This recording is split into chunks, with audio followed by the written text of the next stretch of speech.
Hello students, welcome to my channel Vidyarthi Sahyog. आज हम आपके समक्ष एक नए कविता के साथ प्रस्तुत हुए हैं। इस कविता का नाम है कृष्ण महिमा। इस कविता के रचयिता कौन है? रसखान जी। ठीक है, लेकिन कविता को हम कविता की आलोचना करने से पहले हमें क्या जानना आवश्यक है? कवि के बारे में जानना आवश्यक है।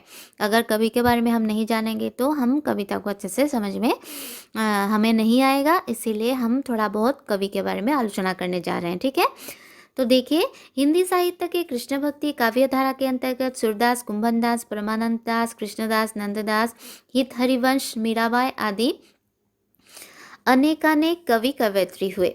उनमें अनन्य कृष्ण भक्त मुसलमान कवि रसखान जी का स्थान अन्यतम है। अब कोमल हृदय वाले भावुक प्रकृति के इंसान थे, इसीलिए दिल्ली के बादशाह वंश में जन्म लेते हुए भी उन्होंने अपने को राजलिप्सा और राजवंश के अभिमान से दूर रखा। तो आज अभी हमें और एक ज्ञान प्राप्त हुआ। क्या हुआ? हमें और एक ज्ञान का वो हुआ कि रसखान जी मुस्लिम थे और क्या है, वो दिल्ली बादशाह के वंशज मतलब वंशज थे। लेकिन उनका क्या था, राजभोग के प्रति उनका मतलब आसक्ति नहीं था। इसलिए उन्होंने क्या किया, उसको इस अभिमान से उन्होंने अपने आप को दूर रखा। प्रसिद्ध है कि वह श्रीमद् भागवत का फारसी अनुवाद पढ़कर गोपियों के कृष्ण प्रेम से अभिभूत हुए थे और अपने को भी श्री कृष्ण की भक्ति में निमज्जित कर दिया था। तो बच्चों, अब देखिए, यहाँ एक प्रश्न बन जाता है कि रसखान जी किससे कृष्ण भक्ति के लिए प्रेरित हुए थे। तो कभी कभी पूछा जाता है, कभी कभी परिचय के बीच में से भी प्रश्न पूछा जा सकता है। तो ये एक प्रश्न भी बन गया कि रसखान जी किससे प्रेरित होकर रसखान जी ने कृष्ण भक्ति की रचना की। ठीक है, तो हम लिखेंगे कि श्रीमद् भागवत का फारसी अनुवाद पढ़कर क्या है, गोपियों के कृष्ण प्रेम से अभिभूत हुए थे। तो ये एक प्रश्न बन गया। प्लीज़ ये आप लोग अंडरलाइन कर दीजिए। तो अब उसके बाद देखते हैं, कवि रसखान जी के जन्म समय, शिक्षा दीक्षा, आजीविका, निधन काल आदि बातों को लेकर विद्वानों में आज भी मतभेद बना हुआ है। मतलब कोई और बताता है, कोई एक बताता है, तो कोई दूसरा डेट बताता है। तो इसलिए कोई क्या है, क्लियर नहीं है। कहा जाता है कि 1533 के आसपास आपका जन्म हुआ था, आपका मतलब रसखान जी का। ठीक है, उसके बाद 1618 के आसपास उनकी क्या है, मृत्यु हुई थी। प्रसिद्ध है कि गोकुल में आपने क्या है, गोस्वामी विठल जी से भक्ति की दीक्षा ग्रहण की थी। अब यहाँ भी और एक प्रश्न बनता है कि रसखान जी ने किससे अपनी दीक्षा ली थी, भक्ति की दीक्षा ली थी। तो हम यह लिखना पड़ेगा हमें, गोस्वामी विठल नाथ जी से। ठीक है, इसके बाद है, ये अंडरलाइन करके रख दीजिए आप लोग। यह बात भी प्रसिद्ध है कि राम भक्त कवि गोस्वामी तुलसीदास जी ने रसखान को यमुना के तट पर स्वरचित क्या है, रामचरितमानस का कथा सर्वप्रथम सुनाई थी। ये भी एक प्रश्न बन जाता है, ये भी अंडरलाइन करके रखिए, क्योंकि जो 1 नंबर का अति समूह प्रश्न उत्तर है, प्रश्नों को यहाँ से ही पूछा जाता है। तो कृपया हमेशा ध्यान रखिए इस बात को।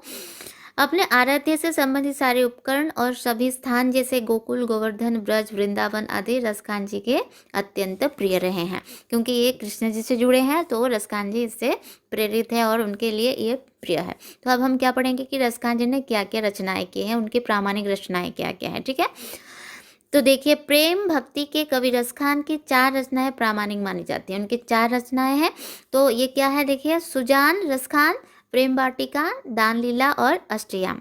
अब जो कृष्ण महिमा है, ये सुजान रसखान से लिया गया है। ठीक है, तो अगर हमें और प्रश्न यहाँ बन जाता है कि कृष्ण महिमा जो चंदवाला सवेया है या कविता है, उसे कहाँ से लिया गया है। तो मतलब रसखान जी के कौन सी रचना से ली गई है। तो हमें लिखना पड़ेगा कि सुजान रसखान से ली गई है। तो यहाँ और एक प्रश्न हमें मिल गया, तो इसे भी कृपया अंडरलाइन कर दीजिए। उसके बाद देखिए,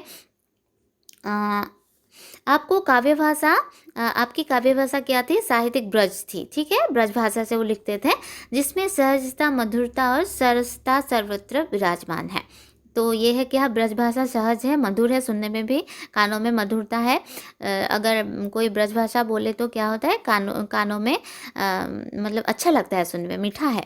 अपने दोहा, कवित्व और सर्वेया छंदों का ही अधिक प्रयोग किया है। ठीक है, यहाँ हमने जो 4 छंद हमने जो पढ़ना है अभी आगे जाके कृष्ण महिमा में, तो ये क्या है, सवेया चंद कहा जाता है इसे। ये भी एक प्रश्न बनता है, इसे भी टिक लगा लीजिए कि कृष्णमयी में जो चंद है उसे क्या कहा जाता है, तो इसे क्या कहा जाता है, सवेया चंद कहा जाता है।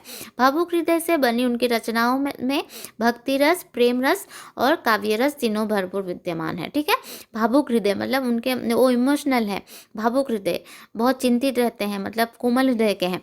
तो इसके क्या है, काव्य रस में क्या है, प्रेम रस, भक्ति रस और काव्य रस तीनों भरपूर विद्यमान है। अतः कवि का नाम रस खान, रस की खान पूर्णतः सार्थक बन पड़ा है। उनका जो रचना है उसमें रस से रस है, इसीलिए उनका जो नाम है रस खान, तो उसका नाम से क्या है, सार्थक है। ठीक है, तो कृष्ण महिमा शीर्षक के अंतर्गत जो संकलित चारों चंद है, इसमें सुजान रस खान से ही लिया गया है। तो आप लोग हमेशा ध्यान रखिए, और जो हमने अभी टिक करने के लिए बोला है उसे टिक करके रखिए। तो इसमें से हमने तो 4 प्रश्न भी निकाले हैं। तो स्टूडेंट्स, मुझे लगता है आप लोगों को कभी परिचय अच्छे से समझ में आ गया होगा।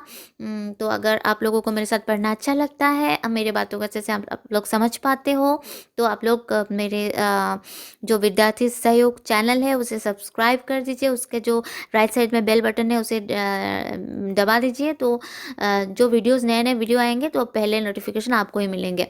और आप लोग एक लाइक कर दीजिए, और आपके किसी दोस्त को अगर अभी भी पता नहीं है तो उसे शेयर कीजिए। तो आज के लिए हम अभी आप लोगों को छोड़ते हैं यहीं पे। तो हम फिर मिलते हैं अगले वीडियो में। Till then bye.